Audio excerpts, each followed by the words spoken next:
कभी आपने सोचा है कि अच्छे लोगों को भगवान अपने पास जल्दी क्यों बुला लेते हैं? या अच्छे लोगों की मृत्यु जल्दी क्यों हो जाती है? अच्छे लोगों के साथ बुरा क्यों होता है? और अच्छे लोग दुखी क्यों रहते हैं दोस्तों?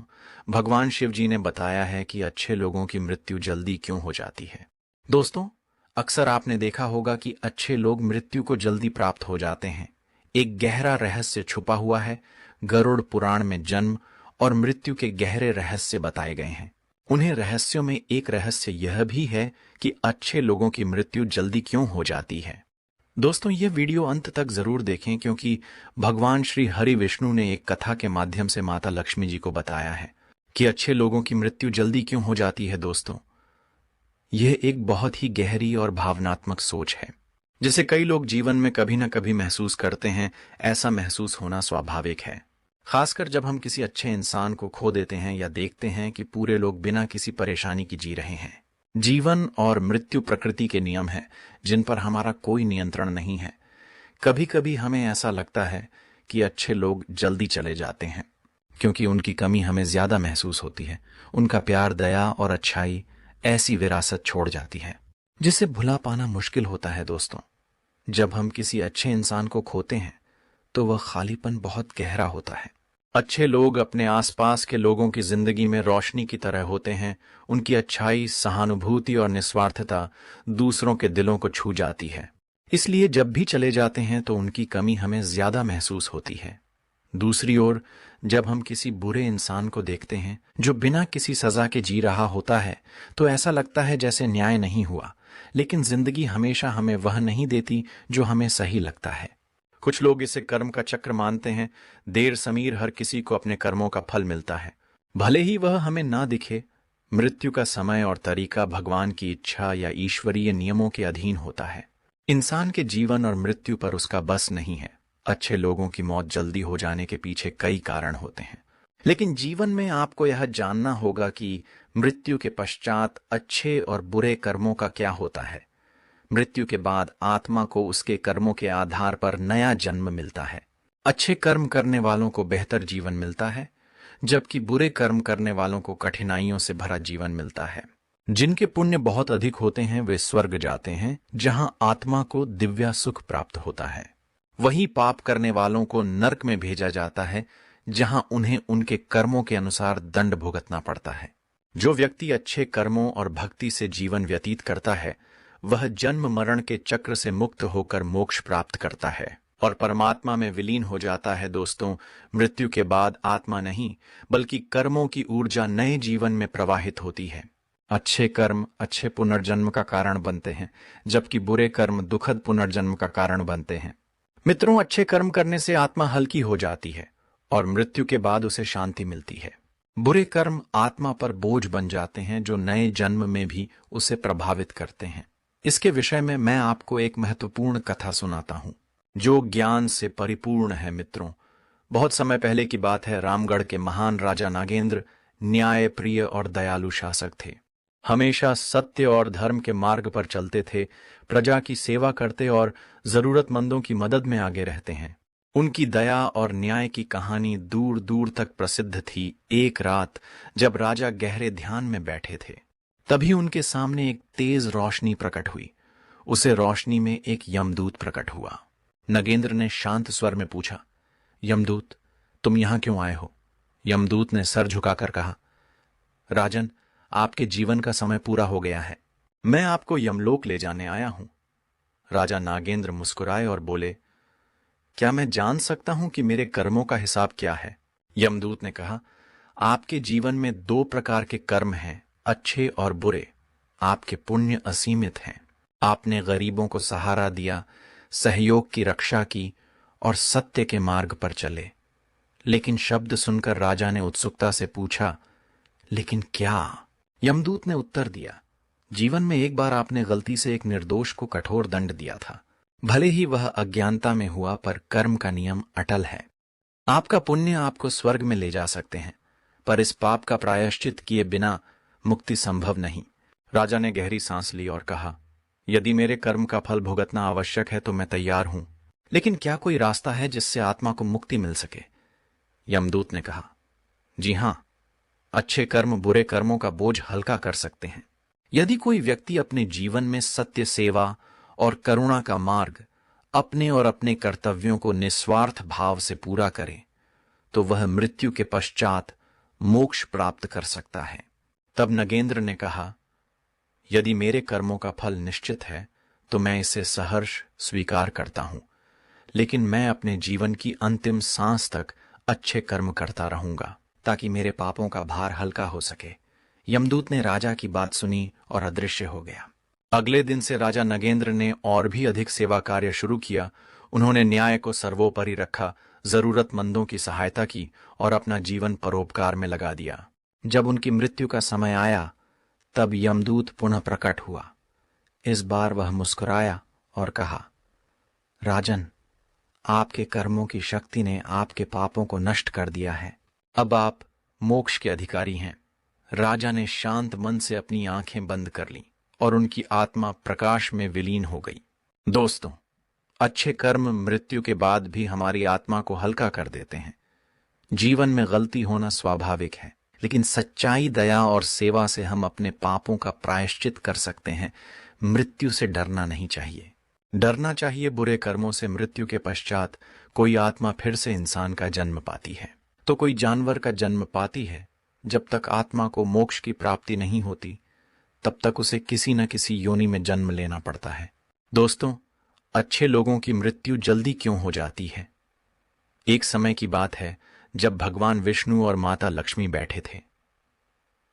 तभी माता लक्ष्मी के मन में एक विशेष प्रश्न उठता है जिसे जानने के लिए वह बहुत उत्साहित हो जाती है और उसी के बारे में सोचने लगती है। तभी भगवान शिव जी माता लक्ष्मी से कहते हैं, प्रिया, आप क्या सोच रही हैं? तब माता लक्ष्मी कहती हैं, हे स्वामी, एक दिन जब मैं पृथ्वी पर लोक भ्रमण कर रही थी तो मैंने देखा कि जो अच्छे लोग हैं वह दुखी और परेशान हैं, जबकि बुरे लोग खुशी से जीवन जी रहे हैं। आज मैं उसी के बारे में सोच रही हूं कि ऐसा क्यों होता है। क्या इसके पीछे कोई बड़ा रहस्य है? तथा मैं यह भी जानना चाहती हूं कि अच्छे लोगों की मृत्यु जल्दी क्यों हो जाती है। तब भगवान विष्णु जी कहते हैं, हे प्रिया, आपका प्रश्न अति उत्तम है। अपने समस्त मानव जाति के लिए अत्यंत महत्वपूर्ण प्रश्न किए हैं। मैं आपको आपके प्रश्नों का उत्तर एक अत्यंत महत्वपूर्ण कथा के माध्यम से सुनाता हूं। इस कथा को आप ध्यानपूर्वक सुनो, आपको आपके प्रश्नों के उत्तर मिल जाएंगे। भगवान विष्णु जी कहते हैं कि प्रिया, जो भी मनुष्य इस कथा का ध्यानपूर्वक श्रवण करता है उसे जीवन के विषय में महत्वपूर्ण ज्ञान प्राप्त होता है और उसके अनेकों कर्म का निवारण हो जाता है। माता लक्ष्मी कहती है, हे स्वामी, आप मुझे वह कथा सुनाएं, मैं कथा को ध्यानपूर्वक अंत तक सुनूंगी।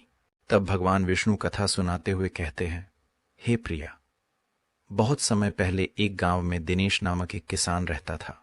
वह अत्यंत सज्जन, दयालु और धर्मपरायण व्यक्ति था। वह प्रतिदिन केवल अपनी भूमि की देखभाल करता, बल्कि जरूरतमंदों की सहायता करता, भूख को भोजन करता और हमेशा सत्य और अहिंसा के मार्ग पर चलता है। उसकी एक सुंदर पत्नी थी, वह भी धर्मपरायण स्त्री थी। दोनों खुशी से एक दूसरे के साथ जीवन व्यतीत करते थे। लेकिन एक बार गांव में भयंकर सूखा पड़ा, नदियां सूख गई, फसलें मुरझा गई और लोगों के पास खाने को अन्न नहीं बचा। ऐसे समय में दिनेश ने अपनी जमा पूंजी से अन्न खरीदा और गांव वालों में बांटना शुरू कर दिया।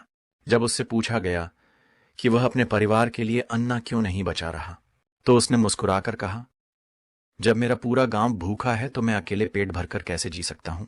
उसकी पत्नी कभी कभी चिंतित होकर कहती है, स्वामी, हमें भी अपने भविष्य के बारे में सोचना चाहिए। इतना अन्न बांट देंगे तो कल हमारे पास क्या बचेगा? दिनेश हंसकर उत्तर देता, कल की चिंता मैं भगवान पर छोड़ता हूं। आज अगर मैं किसी भूखे की मदद कर सका तो यही मेरा सबसे बड़ा पुण्य है। वहीं उसी गांव में अजय नामक एक अन्य व्यक्ति भी रहता था जो छल, कपट और बुराई में लिप्त था। वह लोगों को ठगता, दूसरों की संपत्ति हड़प लेता है और अपने सुख के लिए किसी का भी अहित करने से नहीं हिचकता। जब गांव में सूखा पड़ा तो उसने अपने गोदाम में अन्न छुपा कर रखा और ऊंचे दामों पर लोगों पर बेचना शुरू कर दिया। गरीब लोग भूखे मर रहे थे, पर अजय को इसकी परवाह नहीं थी। अजय अक्सर दिनेश को ताना मारता, अरे दिनेश, तू तो बड़ा पुण्य आत्मा बनता है, देखना तेरी दानवीरता तुझे कहीं का नहीं छोड़ेगी, अंत में तू खुद भूखा मारेगा। लेकिन दिनेश इन बातों पर ध्यान नहीं देता और अपना परोपकार का कार्य करता रहा। एक दिन अचानक दिनेश बीमार पड़ गया। गांव वालों ने बहुत कोशिश की, लेकिन उसकी हालत बिगाड़ दी गई। आखिरकार एक दिन उसने अपने प्राण त्याग दिया। पूरे गांव में शोक की लहर दौड़ गई। सब लोग कहने लगे, भगवान ने इतना अच्छा इंसान क्यों छीन लिया? दिनेश जैसे सज्जन व्यक्ति की इतनी जल्दी मृत्यु क्यों हो गई, जबकि अजय जैसे लोग आज भी सुखी जीवन जी रहे हैं? मृत्यु के बाद जब रमेश की आत्मा स्वर्ग पहुंची तो उसे यमराज के दरबार में बुलाया गया। रमेश ने हाथ जोड़कर पूछा, हे प्रभु, मैं जीवन भर भलाई की, फिर भी मेरी मृत्यु इतनी जल्दी क्यों हो गई? यमराज ने मुस्कुराते हुए कहा, पुत्र, तुम्हारे पिछले जन्मों के कुछ पाप शेष थे जिन्हें इस जन्म में समाप्त करना आवश्यक था। तुम्हारी भलाई और पुण्य इतने महान थे कि उन पापों का नाश शीघ्र ही हो गया। इसलिए मैंने तुम्हें जल्दी बुला लिया, ताकि तुम इस संसार के दुखों से मुक्त होकर स्वर्ग के आनंद का अनुभव कर सको। फिर यमराज ने कहा, रही बात अजय जैसे लोगों की, भले ही आज सुख भोग रहे हैं, लेकिन वह अपने पुण्यों का फल भोग रहे हैं। जब उनके पुण्य समाप्त हो जाएंगे तो उनके पाप उन्हें दंड दिलाएंगे। दिनेश की आत्मा भगवान के चरणों में लीन हो गई और उसे मोक्ष प्राप्त हुआ। उधर अजय ने लंबा जीवन दिया, लेकिन उसके लालच और बुरे कर्मों का फल उसे अगले जन्म में भोगना पड़ा।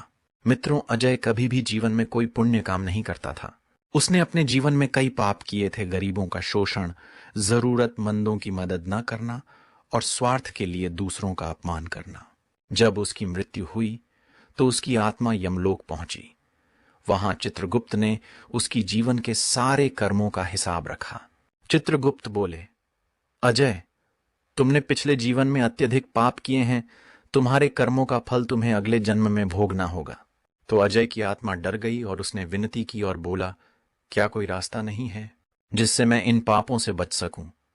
सचित्रगुप्त गंभीर स्वर में बोले, हर आत्मा को अपने कर्मों का फल भोगना पड़ता है। अब तुम्हारा नया जीवन इस संसार में प्रारंभ होगा। अजय ने अगले जन्म में संदीप नाम के व्यक्ति के रूप में जन्म लिया। वह एक गरीब परिवार में पैदा हुआ। जन्म से ही उसके जीवन में दुखों की कोई कमी नहीं थी। घर में गरीबी थी, माता पिता बीमार रहते थे और भोजन के लिए उसे दूसरों के खेतों में मजदूरी करनी पड़ती थी। जब वह बड़ा हुआ तो उसने कई बार मेहनत करके अपना जीवन सुधारने की कोशिश की, लेकिन हर बार किस्मत उसके खिलाफ रही। जहां वह काम करता वहां उसे अपमानित किया जाता है। लोग उसे धोखा देते और कभी कभी तो उसे भूखा ही सोना पड़ता।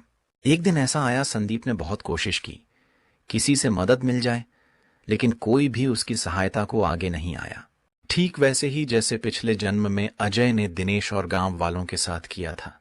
उसे याद नहीं था कि उसने पिछले जन्म में कितनी बुराइयां की थीं, लेकिन उसके कर्मों का फल उसे एक करके मिल रहा था। जब वह लोगों से मदद मांगने जाता तो लोग उसे धक्के देकर भगा देते। वह जिस तरह दूसरों के साथ कठोरता से पेश आता था, अब वही व्यवहार उसे सहना पड़ रहा था। एक दिन संदीप बहुत बीमार हो गया और गांव के मंदिर के बाहर में शुद्ध होकर गिर पड़ा। वहीं एक साधु आ रहे थे। उन्होंने संदीप को पानी पिलाया और उसकी देखभाल की। जब संदीप को होश आया तो उसने साधु से पूछा, है स्वामी, मेरा जीवन इतना कष्टमय क्यों है? मैंने ऐसा क्या पाप किया है? साधु ने ध्यान लगाया। पहले तुमने लोगों को भूखा रखा, उनका शोषण किया और कभी किसी की सहायता नहीं कि अब वही दुख तुम्हें मिल रहे हैं। संदीप की आंखों में आंसू आ गए। उसने साधु के चरणों में गिरकर कहा, स्वामी, क्या अब कुछ नहीं हो सकता? क्या मैं अपने कर्मों को सुधार नहीं सकता? साधु ने उसे समझाया, हर कर्म का प्रभाव होता है, लेकिन सच्चे हृदय से पश्चाताप और सेवा करने से पुराने पाप कम हो सकते हैं। अगर तुम अब अच्छे कर्म करो, दूसरों की मदद करो और सच्चे मन से प्रायश्चित करो तो तुम्हारा भविष्य सुधर सकता है। उस दिन के बाद संदीप ने अपना जीवन बदल लिया। वह मजदूरी करता, लेकिन जितना भी कमाता उसमें से थोड़ा जरूरतमंदों को दान करता। वह बीमारों की सेवा करता, पशुओं की देखभाल करता और हर प्राणी में ईश्वर को देखने लगा। धीरे धीरे उसके जीवन में सुख आना शुरू हुआ। उसके कर्मों के फल बदलने लगे और जब उसकी मृत्यु हुई तब वह एक संत के रूप में इस संसार को छोड़कर गया। अगले जन्म में उसे पुण्य आत्मा के रूप में जन्म मिला, जहां उसने शांति और आनंद का अनुभव किया। मित्रों, हर कर्म का फल अवश्य मिलता है। बुरे कर्म दुख देते हैं और अच्छे कर्म सुख लाते हैं। अगर मनुष्य अपने बुरे कर्मों से सीख लेकर अच्छा बनने का प्रयास करें तो वह अपने भाग्य को बदल सकता है। भगवान शिव ने माता पार्वती से कहा, हे देवी, अच्छे लोगों की मृत्यु जल्दी इसलिए हो जाती है क्योंकि वे अपने शेष कर्मों का फल शीघ्र भोग कर इस संसार के दुखों से मुक्त हो जाते हैं। वहीं बुरे लोग अपने पापों के कारण सांसारिक बंधनों में फंसे रहते हैं ताकि वह अपनी बुराइयों के फलों को पूर्ण रूप से भोग सके। माता पार्वती ने सर झुकाया और बोले, हे स्वामी, आज आपने मेरे मन के प्रश्न का समाधान कर दिया। अब मुझे समझ आ गया कि मृत्यु का समय पुण्य और पापों के संतुलन से तय होता है। भगवान शिव मुस्कुराए और बोले, हे देवी, कर्म का चक्र अटल है, कोई भी इससे बच नहीं सकता, ना अच्छे ना बुरे, बस अच्छे लोग जल्दी मुक्त हो जाते हैं और परमात्मा के समीप पहुंच जाते हैं। अच्छे लोगों की मृत्यु जल्दी होना इस बात का संकेत है कि उनका संसार के बंधनों से मुक्त होने का समय आ गया है। उनके पुण्य उन्हें शीघ्र ही मोक्ष की ओर ले जाते हैं, जबकि बुरे लोग अपने पापों के कारण इस संसार में और अधिक बंधे रहते हैं। मित्रों, इस प्रकार भगवान शिव ने माता पार्वती को बताया कि अच्छे लोगों की मृत्यु जल्दी क्यों हो जाती है। मित्रों, यदि अभी तक आपने वीडियो को लाइक नहीं किया तो वीडियो को लाइक करें और चैनल को सब्सक्राइब करें, तथा यदि आप भी भगवान श्री विष्णु जी के सच्चे भक्त हैं तो कमेंट में जय श्री कृष्ण या जय